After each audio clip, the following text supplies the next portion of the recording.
Waouh, des nouvelles Nike en édition limitée à seulement 15 exemplaires à 450 €. La merguez sort sa CB instinctivement, tape son code, cryptogramme et yes, je les ai eu avant qu'elle parte. Bravo merguez. Tu peux voir ton compte en banque maintenant? Ah, moins 322 €. C'était pas ton meilleur achat.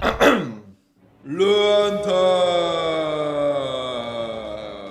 Le Hunter adore payer des Nike. Ah bon, comme la merguez? Oui, mais c'est pour les revendre ensuite et faire une plus-value, car c'est un expert en business. Par exemple, il achète des chaussures à 450 €, les revend à 600 €, il a gagné 150 €. S'il fait ça 5 fois par jour, c'est 750 € par jour. Abonne-toi à cette chaîne, c'est gagnant-gagnant pour toi comme pour moi. À ma première année de fac, je me rappelle que j'étais en cours derrière un mec, j'étais souvent derrière lui et lui il était sur son PC, je le voyais, il écoutait pas du tout le cours, il était en train d'acheter des chaussures en fait. Genre il allait sur les sites de drop, genre de Nike, de Adidas, les trucs comme ça, et il achetait toujours plein de chaussures. Un jour, pour un TP en groupe, on a dû se mettre ensemble, et du coup, j'ai commencé à parler avec lui. On s'est rendu compte qu'on avait plein de points communs, que c'était littéralement mon voisin à Nancy. On parle de nos vies, moi je parle de YouTube, et je lui dis, t'aimes bien les chaussures toi? Toi t'aimes bien les Nike et tout, c'est sympa et tout, je vois que t'es souvent sur ça. Et il me répond un truc, je me rappellerai encore, il m'avait dit, oh non, je m'en bats les couilles. Comment ça, tu t'en bats les couilles de la mode et tout, t'es tout le temps sur les chaussures? Il me dit, ouais, non, en fait, c'est mon business. C'est-à-dire que j'achète des chaussures et je les revends, et genre, j'ai des bots qui font ça automatiquement. Regarde, ça c'est un script. J'ai plein de serveurs Discord, moi je suis admin de ce serveur Discord où en gros c'est des mecs, on leur file des drops et tout et ils vont acheter des trucs et donc en gros je me fais mastion comme ça et si je suis en maths info c'est parce que du coup je veux coder mon propre script pour ensuite le revendre. Donc moi j'étais super impressionné par ce mec et d'ailleurs c'est un super pote encore aujourd'hui,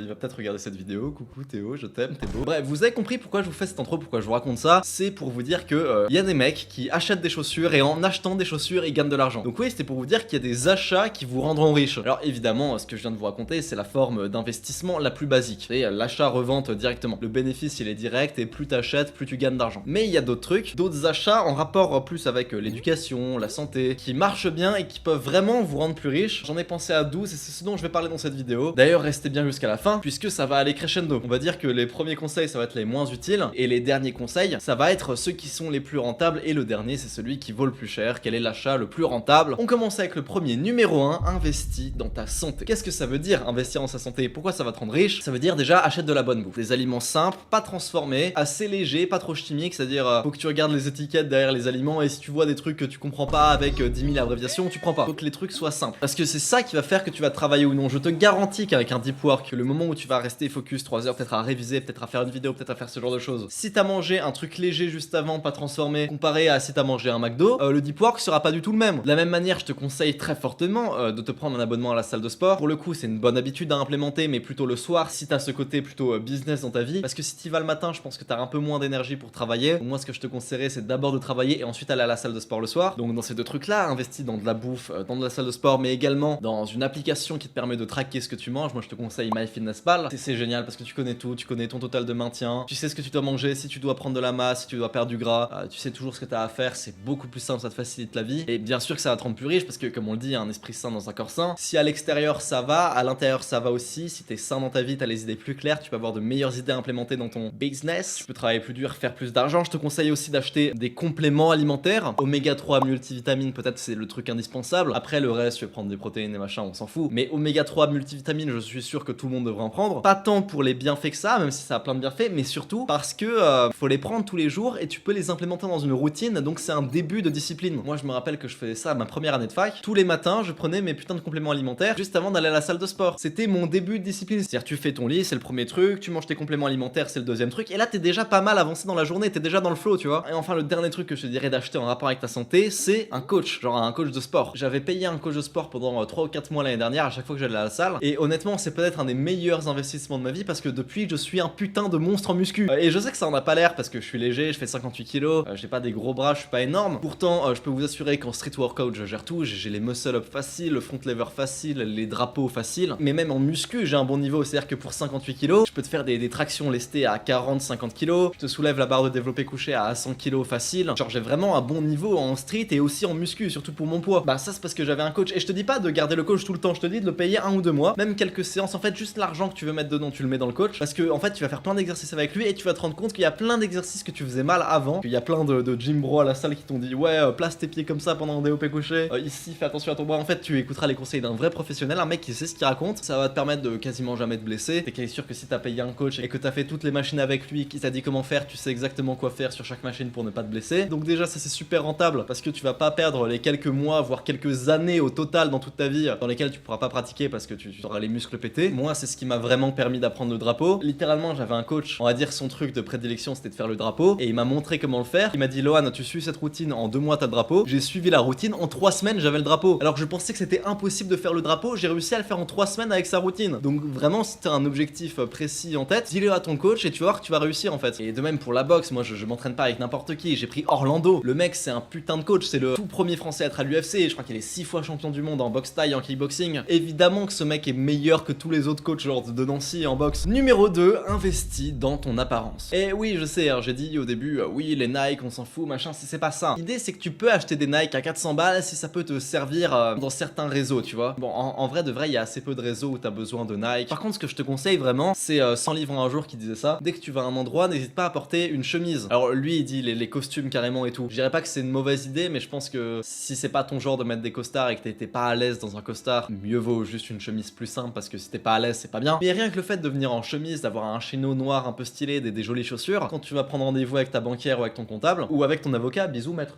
J'espère qu'il verra pas cette vidéo.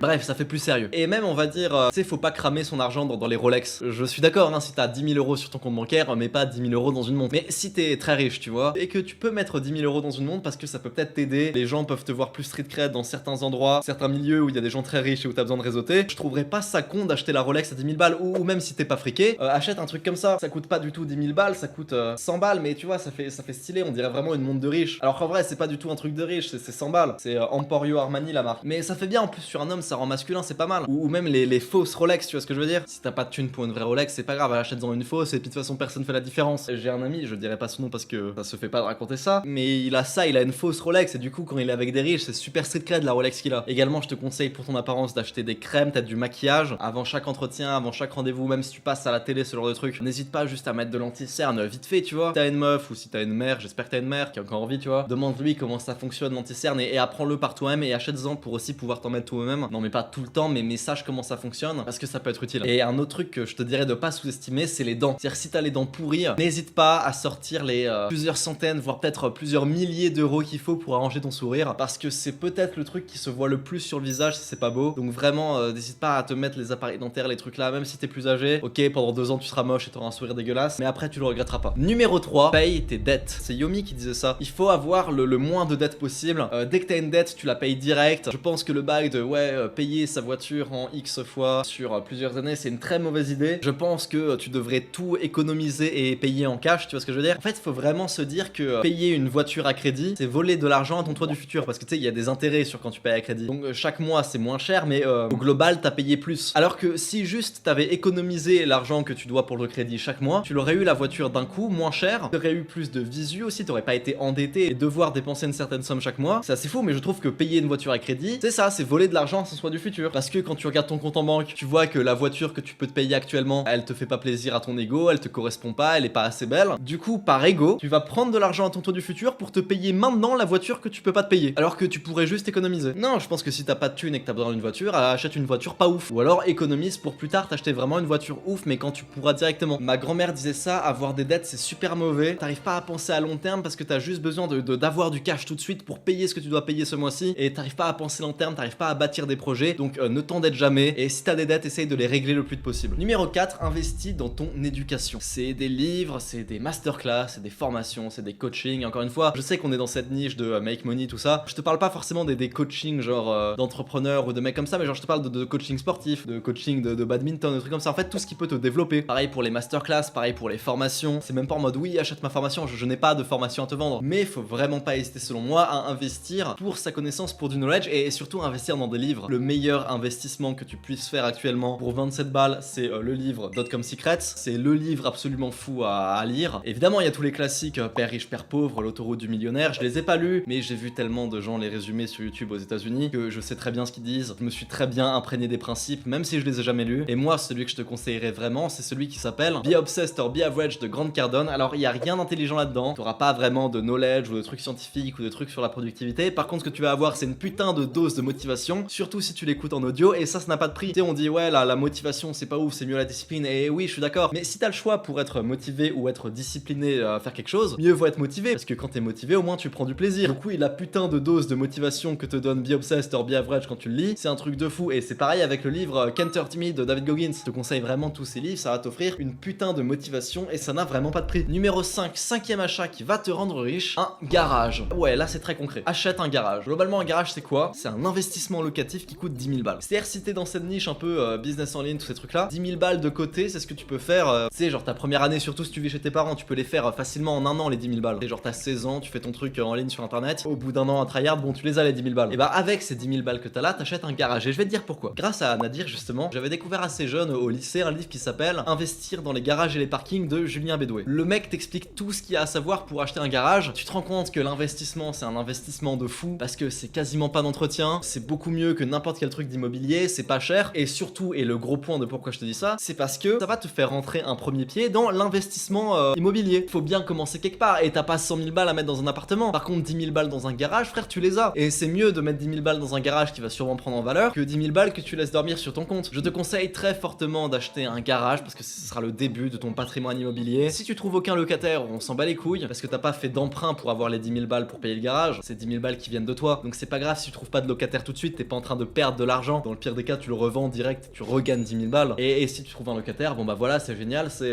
80 balles qui rentrent tous les mois gratos. Numéro 6, sixième achat, investis dans des outils. Peu importe ta niche, ton business, le truc dans lequel tu fais de l'argent, t'as besoin d'outils et moi je te conseillerais d'acheter les meilleurs outils possibles. Il y a de grandes chances que tu travailles en ligne, achète un putain de bon PC, fais en sorte d'avoir un environnement qui est super ergonomique sur lequel tu peux travailler, un bon bureau, un bon clavier. Si tu fais des vidéos, un bon micro, une bonne webcam, une light et tout. Je sais pas combien j'ai de matos différents pour la prise audio et la prise de son, mais moi je fais des vidéos depuis 10 ans, mec, ça m'est utile. D'ailleurs, petite anecdote sur ce micro. Un jour, ce micro, donc j'avais 14 ans, tu vois, il était posé comme ça sur ma table, et à l'époque, la table là était juste à côté de mon lit. Et ma mère est rentrée dans ma chambre, et d'un coup, elle a vu ça, elle a flippé de ouf. Moi, j'étais dans mon lit, elle voit ça, elle ferme la porte, elle fait ah, comme ça. Moi, je fais maman, qu'est-ce qu'il y a? Donc, la marque du micro, c'est Rode, et elle avait lu God. Bref, du coup, ça l'a fait flipper, mais non, c'était Rode, c'était pas un God, maman. Bref, tout ça pour dire que j'ai du matos partout. Je te conseille d'investir vraiment, même, tu sais, dans des gourdes, tu vois. Donc, ça c'est super, c'est des gourdes en métal qui vont pas te niquer ta testostérone. Tu les remplis d'eau une fois, c'est parfait. Moi, si tu travailles en ligne, les achats que je te conseillerais de faire tout de suite, c'est d'acheter des drives, les trucs de stockage en ligne, genre les Google Drive, tu payes 2 € par mois et t'as 2 ou 3 Tera, je sais plus, que tu peux transférer, que tu peux envoyer à des gens. Donc ça, c'est parfait. Tout ce genre d'assets, tout ce genre d'outils, investis dedans, ça va faciliter ton confort, ça va faciliter comment tu vas travailler. Et particulièrement les abonnements sur les IA, je trouve ça génial. Et investis aussi dans ta compétence avec les IA. Moi, par exemple, j'ai un compte Midjourney. Je m'en sers pas sur cette chaîne, mais je m'en sers pour d'autres choses, sur des trucs annexes, d'autres projets que j'ai à côté. J'ai besoin de Midjourney. Il y a pas longtemps, j'étais avec mon oncle et je lui montrais comment fonctionnait Midjourney. Et le truc, c'est qu'on voulait faire une image qu'on n'arrivait pas à faire. On voulait faire une sorte de schéma en gros, avec des cartes mentales, des flèches, des trucs comme ça. Et on n'a pas réussi à lui faire ça. On a directement compris que oui, le prompt engineering, c'est un métier qui va arriver. Savoir quoi dire à une IA, de devenir un bon pilote d'IA, c'est aussi indispensable que d'avoir l'IA, parce que si t'as l'IA mais que tu sais pas comment la faire fonctionner, tu vas pas aller loin. Donc ce que je te conseillerais actuellement, si tu sais pas par où commencer, si t'as pas de business, truc comme ça, prends-toi un abonnement Midjourney et deviens un expert de Midjourney et deviens prompt engineer, parce que je pense que ce sera vraiment un métier dont on aura besoin dans le futur. Numéro 7, invite tes parents au restaurant. Je dirais que toutes les, je sais pas, 5-6 semaines, un peu moins de tous les mois, j'invite mes parents au restaurant depuis que je fais un peu d'argent sur internet. Et je suis pas riche.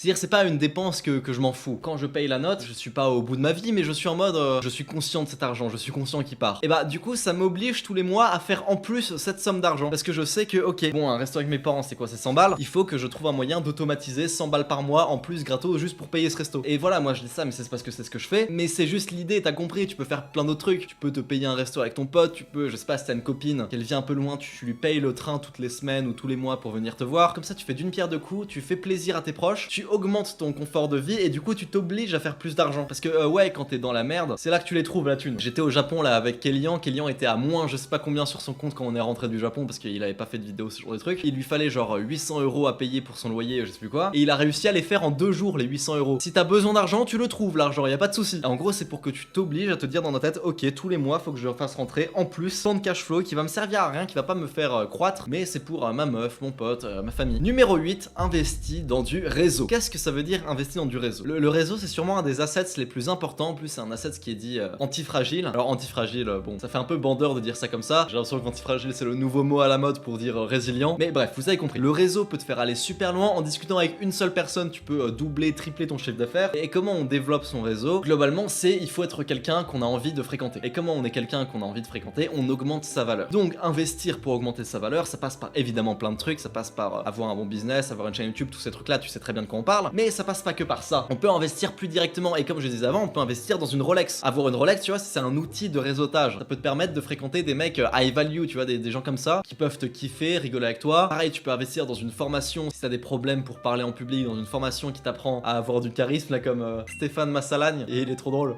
Sale pute.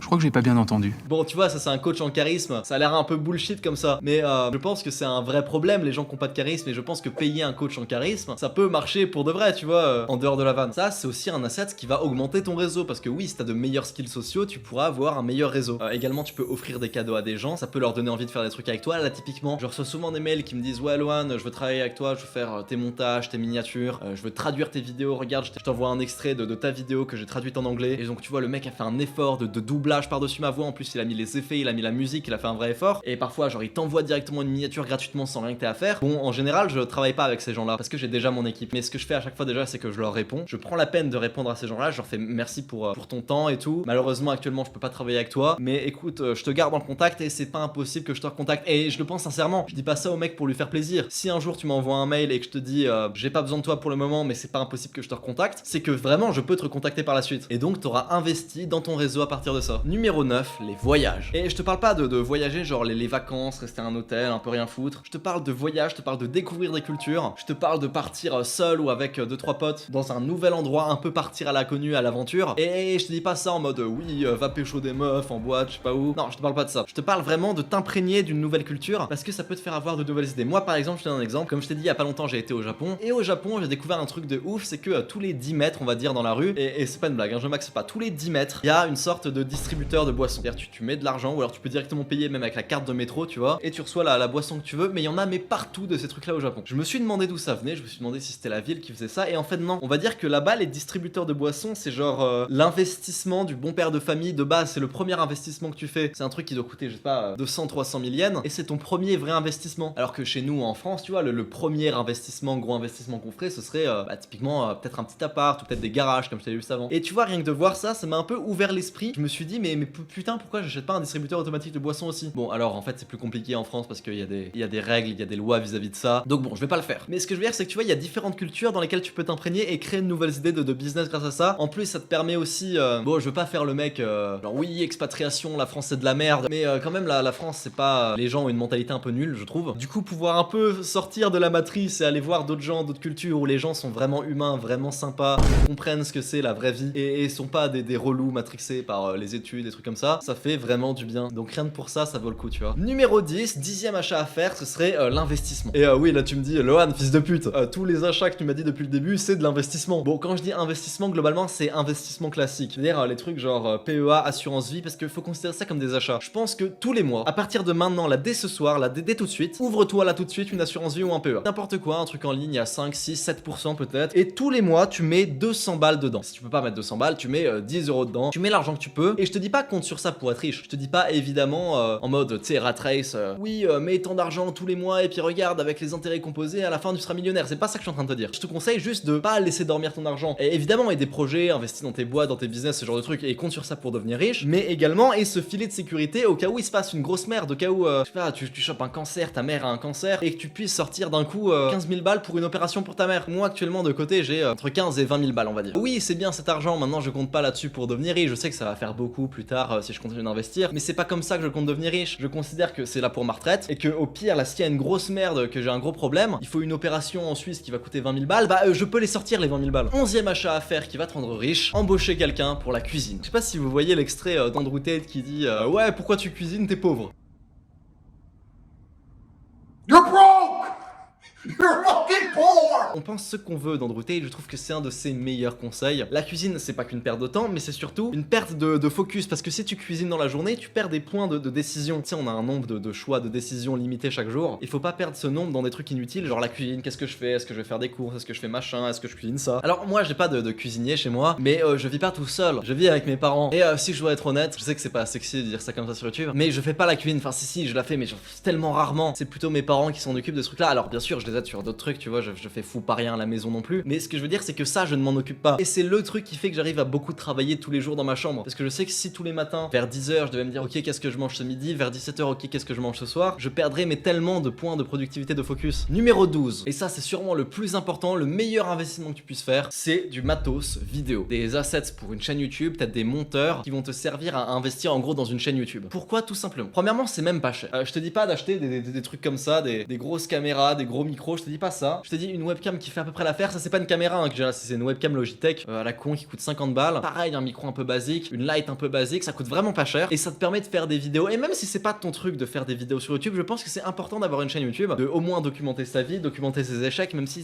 t'es dans d'autres business, même si ton game c'est les études et tout, je te conseillerais toujours de documenter ta vie, de faire une chaîne YouTube sur tout ce que tu fais pour bâtir un asset qui est super important aujourd'hui, qui est la communauté. Et une communauté, et t'es même pas obligé comme moi d'avoir 100 000 personnes, mais une communauté de quelques milliers de personnes, ça suffit déjà pour tout simplement ne pas crever de faim. Je sais que moi je pourrais jamais me retrouver à la rue, j'ai un serveur Discord avec 15 000 membres, peu importe où je suis en France, même si je suis paumé, j'envoie un message sur le Discord, il y a quelqu'un qui peut m'héberger, c'est tout aussi simple que ça. Et oui, je sais, peut-être que t'as pas envie, peut-être que t'as peur qu'on te juge ou t'as pas envie de montrer ton visage, t'es même pas obligé de montrer ton visage, mais je dirais vraiment que l'asset qui vaut le plus cher aujourd'hui, c'est la communauté, c'est l'humain, c'est avoir des gens qui t'écoutent, qui te respectent. Tu sais, c'est le youtubeur Tougan qui disait ça, il faut développer son MVG, minimum viable gourou, c'est-à-dire avoir au moins une petite présence en ligne, que les gens te connaissent. Et je suis tellement d'accord, moi-même en tant que mini gourou, je considère que c'est un truc qui vaut tellement cher, la communauté que j'ai. La liste email, le serveur Discord, ça vaut vraiment de l'argent. Alors certes, je vends pas de produits, du coup je fais pas de thunes, je suis complètement con, j'ai juste la communauté mais j'ai pas les produits. Putain, je suis débile. Mais déjà premièrement, c'est parce que quand je sortirai un produit, c'est qu'il sera putain de quali, il faut que ce soit un vrai truc, tu vois, pas une formation à la con. Et deux, même si c'est pas là encore, je sais que quand ça sort, les gens, la communauté que j'ai, la confiance que j'ai avec les gens qui me suivent, mais le produit va partir mais tout seul, tu vois, je vais devenir putain de riche à partir du moment où j'ai le produit. Donc je m'en fous de le créer tout de suite le produit, je vais prendre le temps, faire un truc vraiment bien, et je bosse sur plusieurs trucs là, il y a des trucs physiques, hein, pas de la merde. Tous les jours, je peux discuter avec genre des mecs qui font des millions, qui sont super riches, on discute ensemble sur plein de réseaux, ils s'intéressent à moi alors que je suis même pas riche. Mais pourquoi ils s'intéressent à moi? Parce que certes en cash flow j'ai rien, mais en patrimoine, j'ai une communauté qui vaut super cher et donc rien que pour ça ils s'intéressent à moi. Bref, je dirais que le truc le plus important à développer, c'est son image, c'est son personal brand aujourd'hui. Donc pour ça, investis dans du matos vidéo, documente tout, tes échecs, tes réussites, essaye de bâtir au moins une petite communauté parce que c'est toujours utile. Si ce jeu t'intéresse, j'ai fait une vidéo qui s'appelle avoir 100 000 abonnés extrêmement facile. Abonne-toi à cette chaîne, c'est gagnant-gagnant pour toi comme pour moi. Je te fais des bisous.